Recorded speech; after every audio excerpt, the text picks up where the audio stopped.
tous, on en vient donc à la vidéo concernant la pousse du cheveu, donc comment activer la pousse. Premièrement, évidemment, c'est de prendre soin de ses cheveux. Je veux dire, vos cheveux ne pousseront pas s'ils sont abîmés, si vous les traitez mal. Donc c'est la première chose. Et pour comment prendre soin de vos cheveux, j'ai notamment des astuces dans la vidéo précédente. Sinon, également masser le cuir chevelu. Donc comme j'ai déjà montré dans plusieurs vidéos, en faisant des mouvements circulaires et du bout des doigts, ni avec les ongles, ni voilà, simplement du bout des doigts. Masser bien correctement le cuir chevelu. Ça active la pousse du cheveu parce que ça aide à la circulation sanguine, etc. Donc c'est un bon moyen. N'hésitez pas à aussi masser avec des produits adaptés. Forcément si vous combinez les deux ce sera d'autant mieux. Donc il y a des produits qui aident à la pousse des cheveux, notamment personnellement j'utilise certaines huiles essentielles qui aident à la pousse du cheveu. Sur Aromazone vous trouverez tout ce qui sera bon pour ça. Voilà, moi j'en utilise quelques-unes qui sont vraiment pas mal pour ça. Donc vous avez des huiles comme l'huile de baie Saint-Thomas par exemple, qui est un tonique capillaire, donc ça va permettre d'activer la pousse.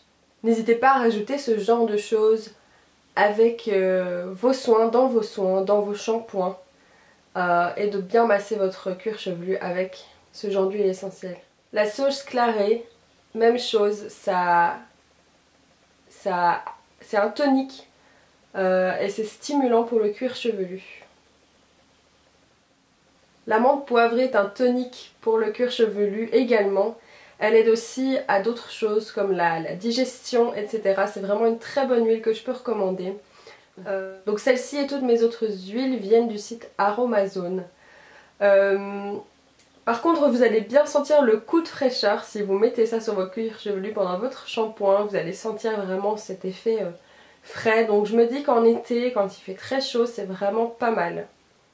Évidemment, une alimentation équilibrée va vraiment aider à ce que votre cheveu soit en bonne santé et pousse plus vite. Donc si vous adoptez une alimentation riche par exemple en vitamine B, etc., ça va aider à la pousse du cheveu. Si votre alimentation n'est pas suffisamment correcte ou si vous voulez donner un petit coup de pouce, même si vous avez déjà une bonne alimentation, il y a des compléments alimentaires qui aident. Donc il y a notamment la levure de bière qui est vraiment bien pour la pousse du cheveu. Parce que justement ça contient toutes ces vitamines B, etc. etc. et encore d'autres choses qui aident à la pousse du cheveu. Donc moi j'ai pu tester ça et déjà ça a aidé à ce que mes cheveux tombent moins. Ce qui est déjà pas mal parce que j'en perds beaucoup quand on arrive en automne. Et ça aide également à ce que les cheveux poussent un petit peu plus vite, ça donne vraiment un coup de pouce. Et ça ne peut qu'être bon pour votre organisme, pour vos cheveux, ainsi que les ongles. Ça aide à faire pousser les ongles puisque ongles, cheveux c'est lié, mais c'est un autre sujet. La levure de bière, donc c'est conseillé en cure. Donc chaque année, une petite cure vers l'automne, c'est pas mal. Vous pouvez en faire deux de cures aussi. C'est généralement des cures de 2 à 3 mois selon les marques. Et franchement c'est pas mal. Moi ça m'a aidé au niveau en tout cas de la perte des cheveux.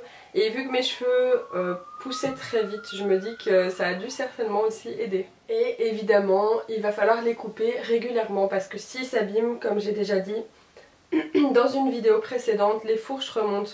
Donc par exemple, vous avez votre cheveu cassé à un endroit. Voilà, la partie du dessous va se détacher, puis la fourche va remonter, il va s'abîmer, il va se casser, il va s'abîmer, il va se casser, hop, et ça remonte. Donc il est important de couper ses cheveux régulièrement, de couper les pointes afin de, voilà, de rafraîchir et que ça puisse continuer sur une bonne base et que voilà, les cheveux simplement ne se cassent plus et ne remontent pas, enfin les fourches ne remontent pas, ça peut continuer donc à pousser en toute tranquillité. Donc perdre 1 ou 2 cm par mois pour gagner plus au final, enfin pendant quelques mois le temps de récupérer une bonne chevelure. Ça vaut le coup, franchement. Donc n'hésitez pas à rafraîchir ça si vous avez tendance à faire des fourches. C'est vraiment important. You could have become my brother.